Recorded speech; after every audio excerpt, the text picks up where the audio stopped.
Yang awal pakai AK47 mobilnya itu nanti kalau pas kita lagi nge-UT masuk tentang gua ya bang.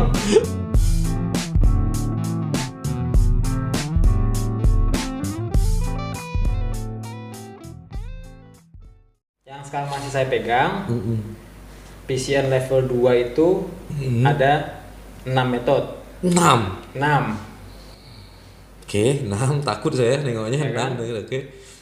MT, PT, UT, RI, Fastray, oke. dan TOF. Ya. TOF D ya. Ya.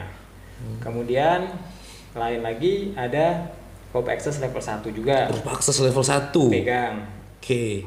Kemudian juga C-Sweep Long Range UT level 1. C-Sweep, Nah, long range UT. Itu UT tapi penggunaannya adalah untuk biasa pipeline, screening tool pipeline. Ada juga long range UT dari guided ultrasonic. Jadi beda alat, beda sertifikat. Terus dulu pernah punya juga tapi udah expire. Itu C-Sweep Auto UT level 2.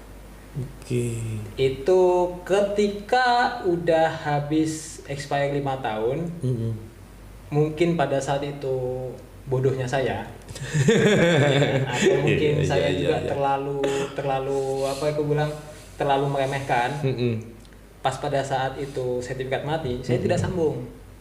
Karena ketika pada saat itu saya tidak banyak main auto UT ya kan, tapi saya banyak main di Fastray. Jadi saya ngelihatnya itu udahlah Fastray pun udah banyak job kok. Iya, buat jadi, apa gitu. Buat apa gitu kan. Nah, tapi udah begitu waktu berlalu mikir, kenapa aku matiin? Sayang juga gitu kan. Iya. Tapi ya sudahlah. Itu it's okay, tidak ada masalah kan. Tapi kan pada saat itu juga saya tambah kemampuan saya tahun 2016. Ketika pernah 2015 itu kan job pernah sepi bang. Iya. Di Batam tuh pernah sepi dulu kan. Itu fabrikasi sepi, offshore sepi, pipeline sepi. Jadi saya coba membrowsing, mencari tahu NDT itu aplikasinya bisa kemana aja. Ternyata NDT selain dipakai di fabrikasi, construction, bisa dipakai di in-service atau maintenance.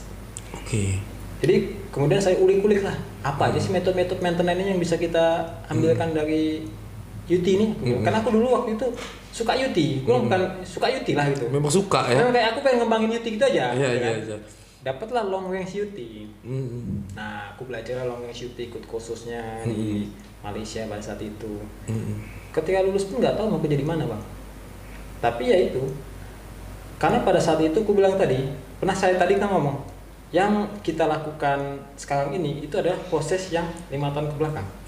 Jadi pada saat tahun 2016 itu ketika saya ambil kursus long range UT, saya beranggapan kayaknya kerja maintenance ini lebih senggangnya tengah waktunya lebih lama. Karena setiap construction sudah dibuat, setiap plan sudah production, pasti akan ada maintenance toh.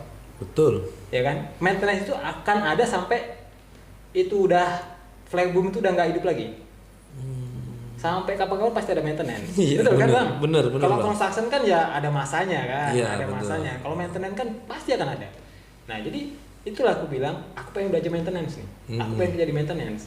Ya alhamdulillah juga dengan itu juga, ya kebuka jalan-jalan kita kerja di maintenance, belajar metode-metode yang baru, ya kan? Walaupun tidak terlalu mendalami nih. Walaupun untuk di maintenance tidak terlalu mendalami. Artinya nambah skill, nambah peluang ya. Betul. Terus apa lagi mas? Sertifikat apa lagi? Udah bahasa Inggris tadi ya. Bahasa Inggris nih kayaknya practically lah. Nggak ada paperwork lah. Oh gitu ya. Practically karena gini, bahasa Inggris tuh orang bisa tahu pada saat ketika kita mau dapat pekerjaan di overseas, tawaran di overseas, yang paling simpel kan mereka akan interview kita atau nelpon kan bang. Dia akan nelpon nanya ke kita. Begitu mereka nanya nelpon ke kita, dan kita bisa menjawab apa yang dia tanyakan, kita bisa mengeksplain apa yang bisa kualifikasi kita apa. Bagi saya sih itu udah cukup bagi mereka. Yang penting kita bisa explain ke mereka dong. Oke. Jadi bahasa Inggris itu ada juga beberapa negara yang bahasa Inggris itu harus disebutkan English Proficiency Certificate. Seperti kalau kayak kita mau bekerja di Australia, itu ada requirement kalau kita tuh harus punya TOEFL atau IELTS. Iya. Nah, Betul. yang mana dia tuh menyebutkan skill bahasa Inggrismu tuh sampai di mana gitu. Karena kita mau bekerja sebagai profesionalism, kita juga harus bisa menunjukkan soft skill yang lain, yaitu bahasa Inggris tadi, komunikasi kan. Nah, alhamdulillah pun di situ karena kita sudah terbiasa ketemu dengan orang asing, ya at least bisa lah jawab. Bisa menunjukkan kemampuan bahasa Inggris kita gitu. Bener. Terus Mas, apa lagi? Banyak ya sertifikatnya ya. Saya jadi penasaran ya kan. Kayaknya kopi 1 gelas pun kurang kalau kayak gini. Iya, aman. Nanti kita bikin 2 sesi ya. Ya. Tengok nih Mas, harus sesi sampai subuh. Kalau sertifikat itu aja atau ada lah yang lain-lain tak? Itu sih Mas. Itu ya. Itu sekarang lagi mengupgrade sertifikasi, sekarang lagi mau mencoba upgrade. Lagi dalam proses. Nah, kalau oke lah ya. Itu udah disebutkan lah satu persatu gitu kan. Akhirnya saya mau tanya peran sertifikat di dalam karir sampean. Peran sertifikat di dalam karir? Yes. Kalau saya menganggap saya dan sertifikat itu sebagai orang yang penjual. Maksudnya gimana? Gini Bang, kalau saya punya sertifikat lebih banyak, ketika perusahaan akan membutuhkan kita, kita bisa menyodorkan jasa yang lebih banyak dong. Seperti kalau kayak datang ke toko kelontong. Toko kelontong ini hanya jualan bekas saja. Tapi ketika orang, Pak ada rokok Pak, tidak ada, otomatis dia akan pindah toko kelontong yang lain dong. Iya. Ya kan? Betul. Tapi ketika si toko kelontong itu buka, ada jual beras, ada jual rokok, ada jual kopi, siapapun datang situ udah ada semua gitu loh. Ya, tinggal kita sodorkan. Pak, aku sertifikat banyak nih. Aku punya sertifikat, bukan banyak ya. Aku ada sertifikat ini. Mana yang mau kamu pakai? Ya kan? Kalau makin banyak pakainya? Makin banyak pakainya, ya beda dong hitungannya. mantap bener ya. Gitu kan? Betul. Kita ini kan penjual jasa Bang. Ya sama kayak toko kelontong tadi. Banyak gitu. Barangnya, makin banyak kau ambil barangnya, ya makin banyak lah bayarnya.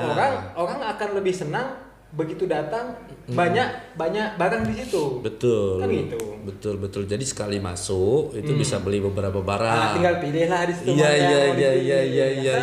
Seperti itu. Aku punya sertifikat A, B, C, D.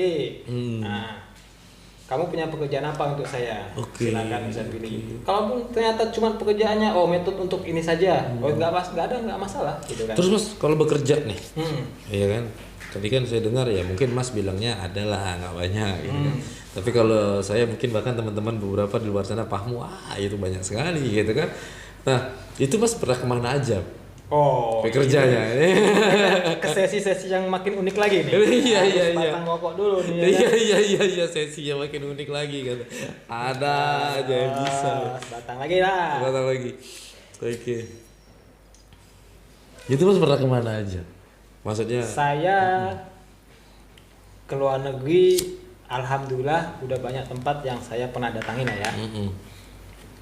Contoh paling dekat lah saya sebutkan, seperti Malaysia sudah pernah, Singapura sudah pernah, Thailand sudah pernah, Vietnam sudah pernah, India sudah pernah, kemudian daerah Middle East, kerja di Saudi sudah pernah, Abu Dhabi sudah pernah, Dubai sudah pernah, ke Irak yang orang pun nggak mau datang, udah datang Bang.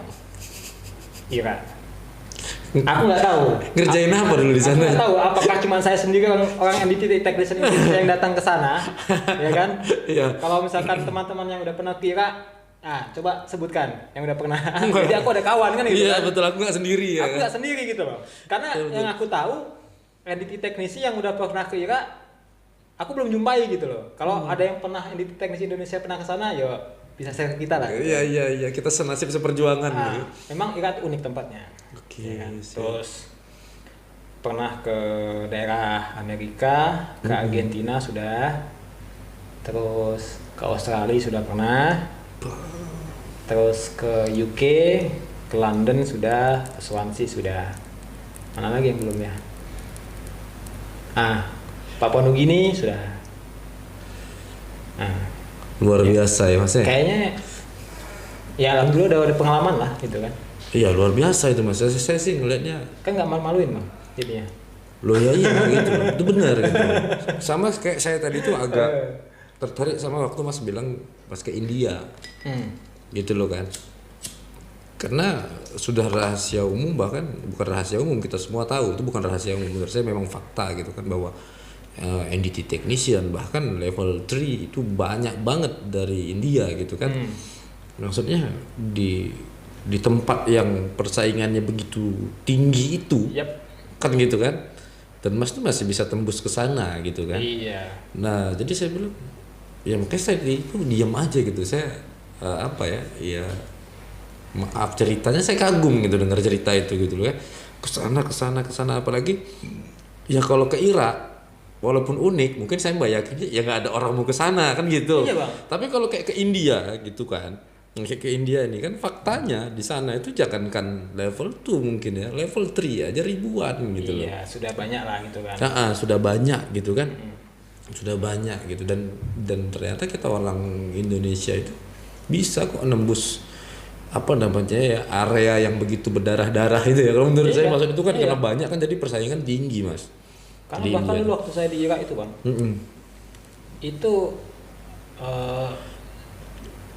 pergi kerja, kita tuh dari site, dari camp, kita tinggal di camp itu ya nggak seperti camp betul lah, kayak camp itu dijaga ketat, ya kan, tapi seperti hotel gitulah, dijaga ketat sama security.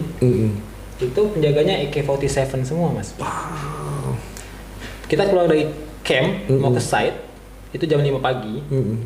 Itu konvoy. Lu nggak takut waktu itu Mas? Konvoy, dan mobil yang kita tumpangi itu mobil lapis baja anti peluru Mas. Betul. Di Afghanistan itu? Bukan, Irak. Oh Irak, sorry. Di Irak itu. Terus setiap satu mobil itu dua penjaga lah, security lah. Security, dan semuanya pakai AK-47 tuh. AK-47, pakai rompi anti peluru, ya kan? Nggak sampainya pakai anti peluru juga? Oh, karena kita kan di belakang, jadi nggak wajib. Oh, nggak wajib. Kalau case-case tertentu pakai, ada itu barang itu ada, tapi nggak selalu harus dipakai. Oh gitu. Kan? Untuk Nah, emergency lah jatuhnya ya. Emergency. Tapi kita nih gini Bang, kalau aku sih orangnya itu selebe pantak lah situ Bang. Datang dari duit kok Bang. Ya kan, nyari duit, nanti apa-apa terjadi kita datang cari duit, datang bagus, insya Allah juga nggak akan terjadi apa-apa lah gitu kan. Penting niatnya bagus. Niatnya bagus Bang. Karena memang betul, walaupun itu area yang sedikit panas, ya kan, area panas, tapi karena kita tuh bekerja di sektor oil and gas, keamanan dan security itu memang priority. Oke. Jadi ya begitu tahu di sana, awalnya memang khawatir. Awalnya memang khawatir, betul nggak sih aku kerja ke sana gitu kan? Karena waktu pada saat offer itu datang ke saya, si perusahaan itu udah bilang nanti kamu akan bekerja di site ini. Kamu akan tinggal di camp, oke? Transportasi kamu untuk dari camp ke site itu menggunakan mobil, sebutannya apalah gitu. Itu adalah anti peluru, ya kan? Ngeri. Dan akan dikawal oleh security company. Jadi dia ada perusahaan yang menyediakan jasa untuk security. Memang udah spesialisnya. Jadi pertama offer pun bahasanya udah seperti itu Bang. Aku bilang kalau orang nggak ini kan kena mental kan Bang. Iyalah. Ini betul nggak aku mau kerja ini yang awal pakai AK-47 mobilnya anti peluru, nanti kalau pas kita lagi ngiyuti masuk tentang peluru gua ya Bang. Tapi udah kita cari duit, berangkat aja lah dulu. Iya, betul. Sampai sana ternyata tidak sengeri yang seperti itu. Memang pengawalnya ketat, tapi ya alhamdulillah juga karena kita kerja di sektor migas, perimeternya itu sudah ada. Setiap kita masuk site itu memang tentara di mana-mana. Ya, oke. Mas, jadi gini deh. Tadi kan saya udah tanya sama Mas itu di awal kerja itu kan, itu dapat gaji berapa gitu kan? Yep. Ya kan gitu. Sekali lagi ini bukan untuk pamer, Betul. Mas. Saya kira-kira kalau sekarang, kalau saat ini gitu, itu Mas punya gaji berapa? Oh, berkali-kali lipat dari yang pertama lah bang. Siap. Iya. Oke, berarti saya paham sampai di situ kan gitu kan. Berkali-kali lah pokoknya. Siap nih. Berkali-kali lipat ya kan, banyak itu lipat-lipatnya kan. Mas, untuk teman-teman luar sana banyak yang masih ragu untuk ngambil training gitu kan. Ini belum nih, masih pengen ngambil training. Yep. Saya minta deh mungkin motivasi dari Mas atau mungkin pesan buat teman-teman yang masih ragu itu.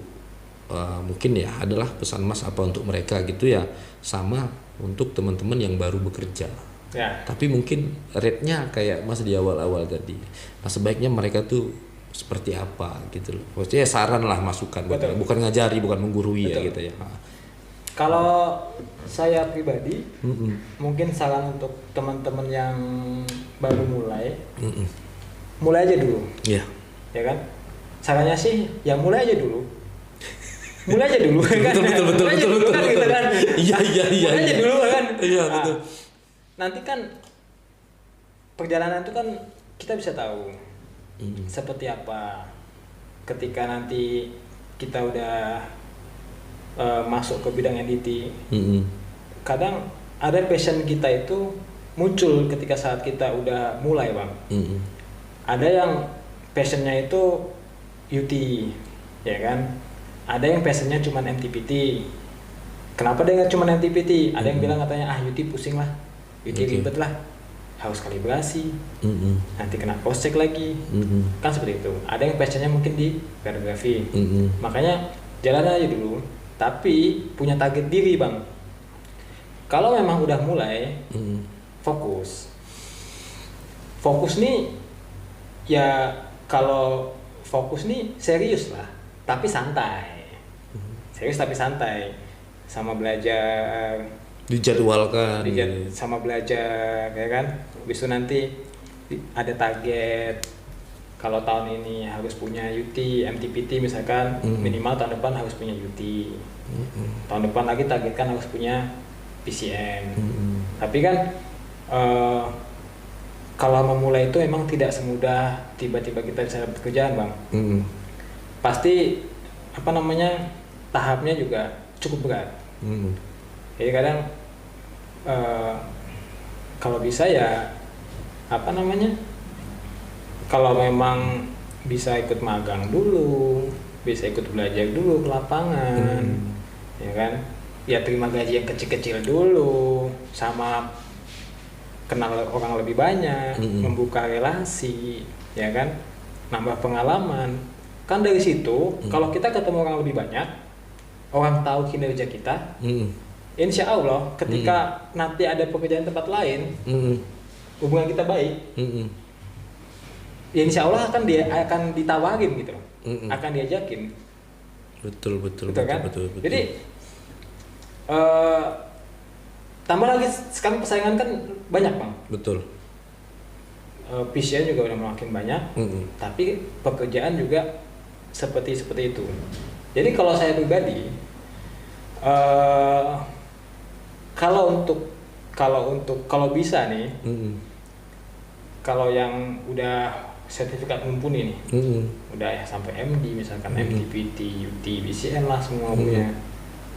Kalau misalkan dia bisa nyari yang lebih mantap di luar sana, sikat aja lah. Betul. Jangan main di daerah-daerah kita aja kan gitu. Jangan di tempat-tempat kita aja gitu kan. Tempat kita dong. Kita juga harus menjajah tempat orang lain kan gitu. Iya. Jangan orang lain jajah kita terus kan gitu. Iya, kan? benar. Kita jajah tempat mereka lah, kita bawa duit mereka ke kampung kita kan gitu. Iya, benar. Ya kayak tadi itu kan unik ya, sampean ke India itu kan unik ya.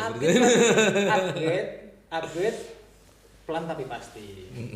Kalau ada duit ambil, kalau nggak ada duit ya sabar lah. Nabung lah. Gitu ya. Paling tidak kan ada niatan aja dulu udah bagus lah kan gitu. Dan niatan dulu. Betul. Kalau yang udah kerja tapi masih baru-baru, mungkin pesannya Mas? Kerja masih baru-baru. Kalau saya bilang seperti ini. Masing-masing orang tuh beda bang.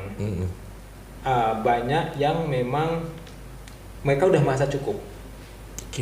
Misalkan nih ada yang punya sertifikat beautician saja udah merasa cukup lah. Ada yang memang pengen nambah.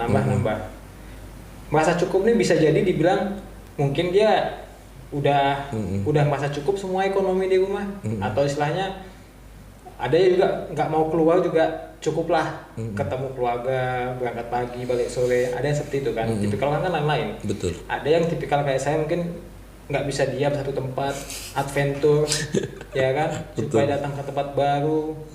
Kadang saya juga kalau misalkan ada film-film tempat di luar itu ketemu banyak orang, kok saya sendiri orang Indonesia kan gitu kan. Iya. Nah itu tantangan juga bang, ketika kita ketemu orang lain, kita sendiri orang Indonesia, kita bisa harus bawa diri kita nih.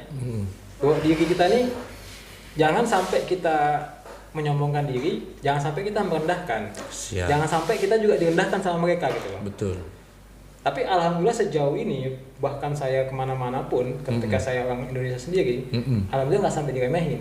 Karena apa? Aku bilang, mungkin karena sertifikat saya. Karena kan nunggu profesionalisme kan, orang-orang itu bekerja di bidang NDT semua. Nah, jadi alhamdulillah pun tidak sampai menemukan hal-hal yang mencederai attitude kita gitu loh. Mas, sebetulnya ini udah agak jauh kalau saya bahas ini. Tapi karena Mas bilang tadi ada beberapa orang yang milih untuk, dan itu pilihan gitu kan pilihan, ya. Bang. Nah ada yang milih itu sebetulnya mau keluar gitu kan. Sorry saya lupa nanya ini. Mas ketemu istri di mana? Ketemu istri di Batam bang. Ketemu istri di Batam gitu. Mas sudah jadi orang NDT dong. Udah. Gitu. Udah ya. Udah keluar juga dong. Udah ya. Berarti memang aman lah untuk keluar. Maksudnya pasangan sudah ngerti dengan. Udah ngerti. Yang aku mau tahu selanjutnya untuk itu ya. Kan setelah itu masa masih ada tuh ambil sertifikat toh, betul. Iya. Kan pakai uang negara toh Mas. Betul sekali. Kan gitu pakai uang negara.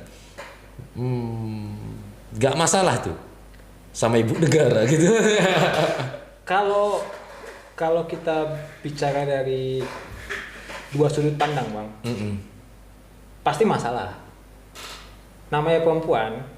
Kalau kita tuh menggelontorkan uang yang tidak sedikit, pasti dalam hati mereka itu ngapain duit segitu kok untuk beli sertifikat, atau capek-capek aja sertifikat, mendingan buat gua beli belanja dong, ya kan?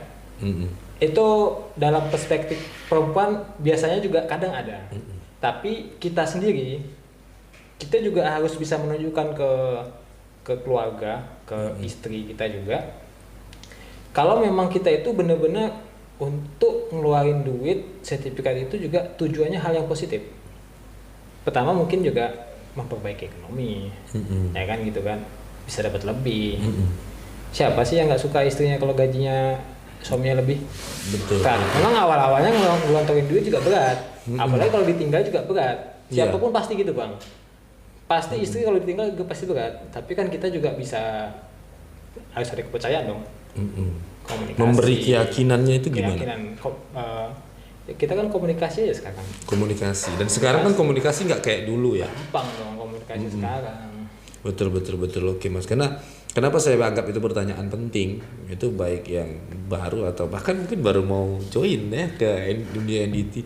Dan pendapat saya dunia NDT itu dunia yang tidak bisa lepas juga dari situasi bakal pergi jauh. Selanjutnya itu menggelontorkan dana tadi itu kan, itu juga penting gitu kan. Makanya hampir setiap sesi podcast saya selalu tanyakan kayak gitu ya. Mungkin beberapa teman yang lagi ngadepin masalah itu kan, kayak gitu bisa nih dipakai caranya ya. Kayak gini misalkan bang, yang misalkan si A udah bekerja MTPT PCN ya kan, udah punya keluarga, udah punya istri, dianggap bagi istri udah merasa cukup toh sebagai MTPT. Kemudian ketika dia memiliki planning untuk ambil di PCN, kan lebih berat tuh, lebih besar biayanya. Betul, besar Mas. Anggaplah seperti ini. Ngomonglah sama istri kan, aku mau beli TPCN nih, harganya mahal nih, bisa nggak kita tabung setiap bulan sekian, atau ada nggak duit nganggur sekian untuk sertifikat. Nah, kadang kita juga ngasih masukan itu, istilahnya kayak gini bang, ya kalau memang biasanya kita makan setiap hari itu makan daging, makan di luar, kalau pas lagi punya planning, ya kalau bisa makan di rumah lah dulu. Ya betul. Ya kan, asal lah dulu. Ya, istilahnya sabar-sabar lah dulu, sama pelan-pelan kan. Bener. Karena aku yakin pasti istri itu kok untuk itu pasti mendukung bang. Gak mungkin lah gak mendukung. Tergantung kitanya aja. Kita keseriusan kita tuh seperti apa gitu. Kalau misalkan kita serius nggak mungkin lah nggak mendukung istri. Kan? Betul. Berarti tergantung kita juga. Tergantung kita dong. Tergantung kita. Kita juga khusus yang harganya tidak sedikit. Tenaga kita juga datang ke situ, ke tempat khusus setiap hari, pakai waktu, ya kan? Pakai bensin lah apa segala macam semuanya. Kalau kita nggak serius kan juga sayang kan. Betul. Kalau udah kayak gitu kita harus serius dong. Betul. Oke Mas, ini udah agak ke ujung nih gitu kan. Mas kan kurang lebih kenal nih sama Eci. Gitu kan, kenal sama Eci, sama owner kenal, sama saya kenal Bang Adum apalagi. Betul gitu ya, segala macam kenal. Pesan dan harapan lah Mas untuk Eci Training Center nih ya. Jadi gini, kalau saya tuh punya pengalaman untuk tempat training itu, kalau bisa sebuah tempat training itu yang bagus, yang menurut saya tuh yang asik ya gue bilang, itu tidak terlalu formalitas. Tidak terlalu formalitas nih, misalkan ketika kita datang belajar, si tempat training atau si empunya tempat training itu, dia tidak hanya memandang si orang ini hanya sebagai datang belajar dan sebagai pemberi profit untuk si tempat training. Tapi sebagai kayak kolega atau kayak teman atau kayak yang networking rekan. Itu kan kalau dari situ kan si orang belajar kan akan lebih terasa santai, enjoy, daripada cuman kamu mau kursus silakan masuk, ya kan, habis itu nanti keluar udah nih habis kelas, tapi tidak ada rasa seperti kawan kolega kan, jadi kaku kan. Kemudian juga satu lagi flexibility ini gini, ketika kayak mungkin Eci ya, ada si A yang khusus MTPT, UT atau apalah SNT atau terserah lah training di sini. Ketika nanti udah lulus, biasanya kan ada orang yang itu nggak langsung dipakai bang, nggak langsung dipakai, mungkin dalam kurun waktu 1 bulan, 2 bulan, 3 bulan, itu kemungkinan lupa kan besar sekali. Kemungkinan nervous besar sekali, gugup atau mungkin lupa total tuh besar sekali. Ketika misalkan si alumni datang ke tempat khusus, kemudian dari pihak training itu fleksibilitasnya juga bagus. Istilahnya siapapun yang mau datang untuk refresh open, itu kan sangat mendukung sekali untuk alumni. Jadi istilahnya bukan cuman kamu udah lulus, udah kami nggak mau kenal siapa kamu, ya kan gitu kan. Ketika kamu mau datang ke sini, aku mau khusus, aku mau refresh, kamu bayar lagi dong. Kan jangan sampai lah seperti itu. Kan memang terus bisa tempat kayak orang-orang bernaung, siapa aja alumni duduk di sini ngobrol sama orang-orang yang udah pengalaman, ya kan, mendengarkan cerita-cerita orang yang udah punya pengalaman, experience, yang udah melalang buana, istilahnya banyak pengalaman lah gitu. Itu kan satu poin yang istilahnya bisa jadi poin tertentu untuk tempat training, apalagi kayak Eci gitu kan. Tapi sorry nih Mas, kalau untuk poin yang kedua, saya 100% tak khawatir gitu kan ya, maksudnya alhamdulillah lah Mas juga sering kesini gitu ya kan. Betul.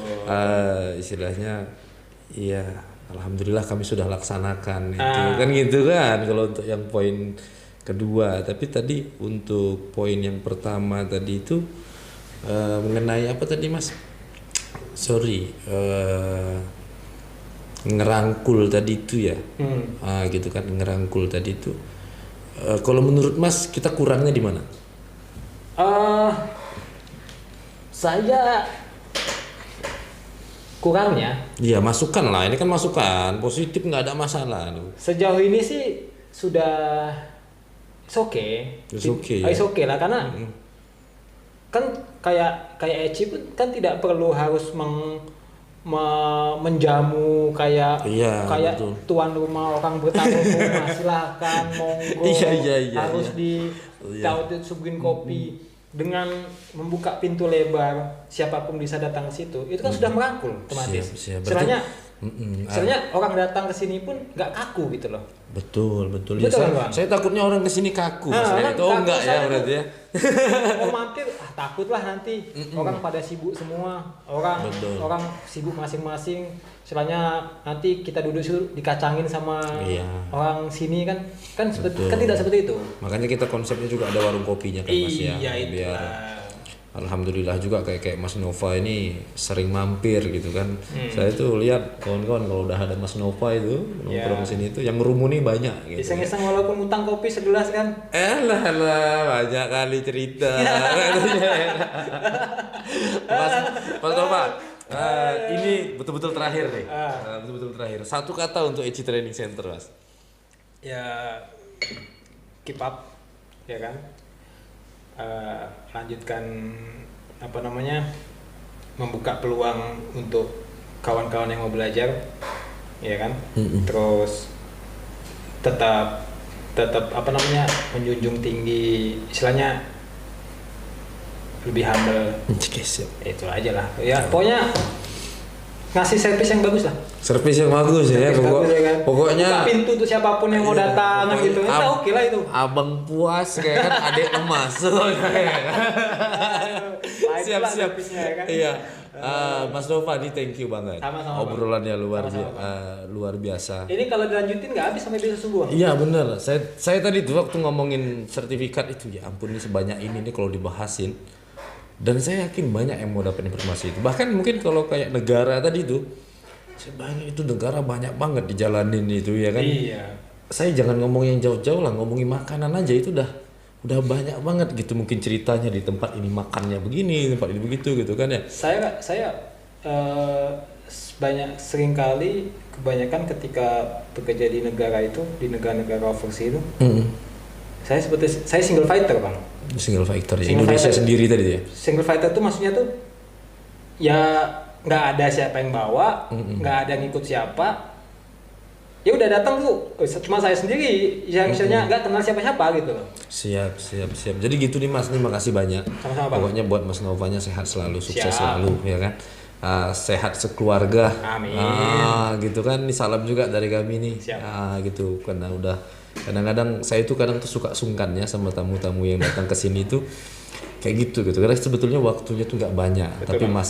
masih disempatkan untuk berbagi itu kadang kami tuh merasa tersanjung banget.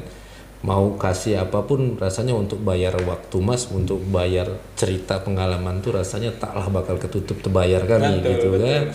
Jadi mungkin kayak gitu aja Mas, ini thank you banget. Semoga nanti ini banyak sesi-sesi lainnya yang bisa kita angkat kalau lagi di Batam gitu ya kan. Siap. Nah, ini buat teman-teman, ini cerita kita bareng Mas Nova Setiawan. Semoga bisa menginspirasi teman-teman. Bagi teman-teman yang suka sama video kali ini, jangan lupa like, share, and subscribe ya. Kalaupun ada pertanyaan terkait apa yang sudah dijalani sama Mas Nova ya, mungkin teman-teman ngerasa wah Bang Indra nggak tanyain ini gitu ya, boleh nanti komen di kolom komentar. Kan jadi nanti Mas Nova mungkin bisa respon, atau kalau pertanyaannya banyak kita undang sekali lagi ya kan gitu kan kalau pertanyaan banyak. Nah sekian nih dari kita dari Eci Training Center, bersama saya ada Indra Rokan, ada Mas Nova Setiawan, terus ada Bang Adi yang selalu setia nemani kita juga. Terima kasih atas waktunya. Selamat malam. Assalamualaikum warahmatullahi wabarakatuh.